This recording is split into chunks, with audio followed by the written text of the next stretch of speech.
Hi everyone and welcome to your Niagara News headlines for Friday, August the 31st, provided by Bullet News Niagara. I'm Annie Sylvester. Let's check in with your local forecast to start with. Tonight, clear skies, a low of 18. Saturday, sunny, a high of 28.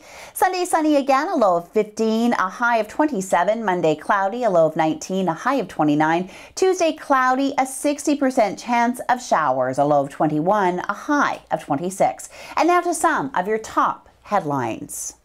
Marineland continues to be in the headlines as the controversy over its treatment of animals continues after 8 former employees claimed in a Toronto Star article that the animals have health problems caused by contaminated water.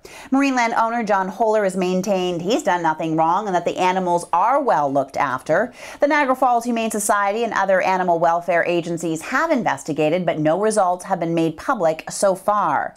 Nancy Chapin, the executive director of the Aquarium of Niagara on the state side, says as far as U.S. law goes, they have a variety of federal agencies that set and enforce standards that must be met to acquire, hold, and display aquatic animals. And the U.S. Department of Agriculture can come in and inspect them at any time. Bottom line is the Canadian regulations pale in comparison to those of the states where all findings of the USDA must be made public. For the full story, please go to the write-up on bulletnewsniagara.ca. Meanwhile, Premier Dalton McGuinty told the legislature during question period yesterday that the feedback from people to him has been that the entire Marineland situation is unsettling. McGuinty's comments were made in response to questions by NDP MPP Sherry DeNovo, who's calling on the government to strengthen animal protection laws, particularly as they relate to marine animals. In response, McGuinty seemed to leave the door open to that possibility, but stressed the need to let investigators who recently conducted their inspection complete their work before drawing any conclusions. Niagara Regional Police say an unidentified woman whose headless, limbless body was found floating in the Niagara River near the Rainbow Bridge on Wednesday around 2 p.m. is the victim of a homicide. Investigators say the torso, which belonged to a middle-aged Caucasian woman, was spotted floating in the water by citizens in the area.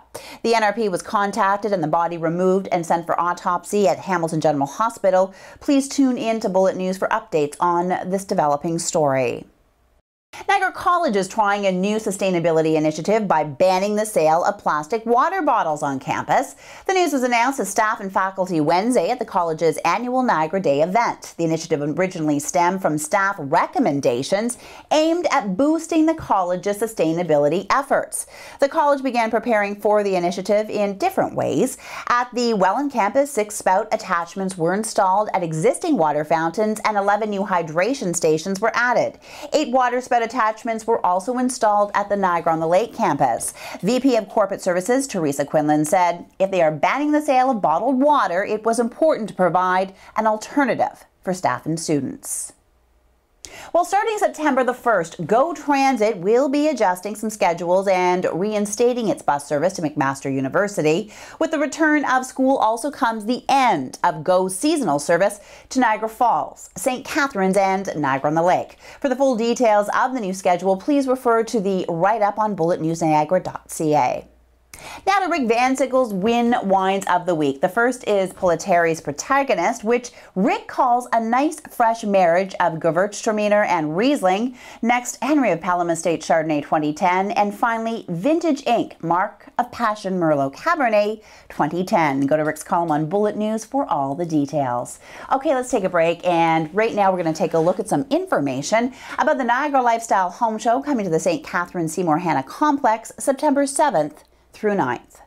The 7th annual Niagara Lifestyle Fall Home Show is here again September 7th to 9th at the Seymour Hanna Sports and Entertainment Center in St. Catharines. Come down to experience the best that Niagara has to offer for your home, plus the newest products and services all under one roof. Check the website for details.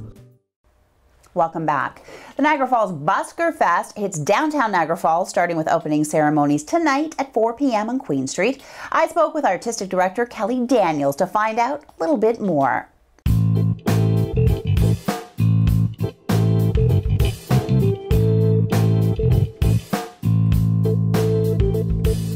What do we have to look forward to for those who have never experienced a Buskerfest? What is going to come our way?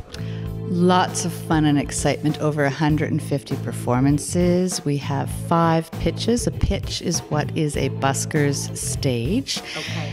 And in this case, it is, our pitches are located at the intersections of St. Lawrence, Chrysler, Ontario, and St. Clair, which is before Ontario, and then on the grounds of City Hall.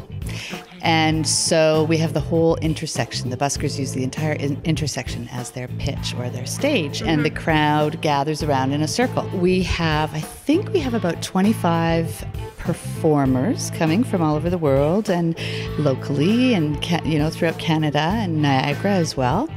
And I think we have somewhere in the neighborhood of 20-25 musicians who are going to be performing on the music stage at TAPS. The performers rotate all weekend long. And for the kids, there's the kids zone. We'll have Niagara inflatables and a whole bunch of different things for them. We have the rock climbing wall. We have the older kids zone. On Saturday night, we have the late night adult cabaret. Well, definitely the performers, of course. And, we're going to have all kinds of vendors, artisan crafts, food vendors.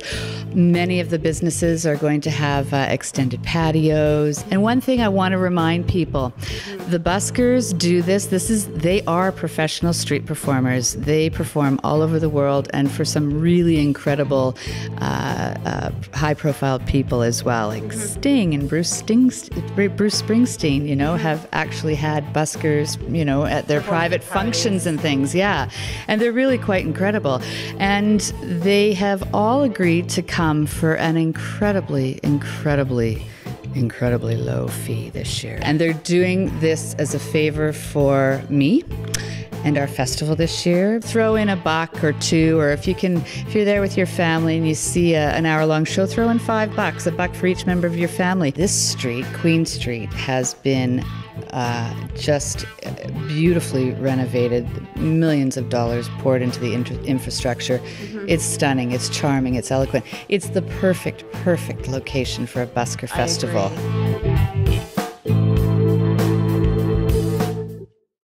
And that wraps up the newscast. I'm Annie Sylvester for Bullet News Niagara. Have a great weekend. Good night.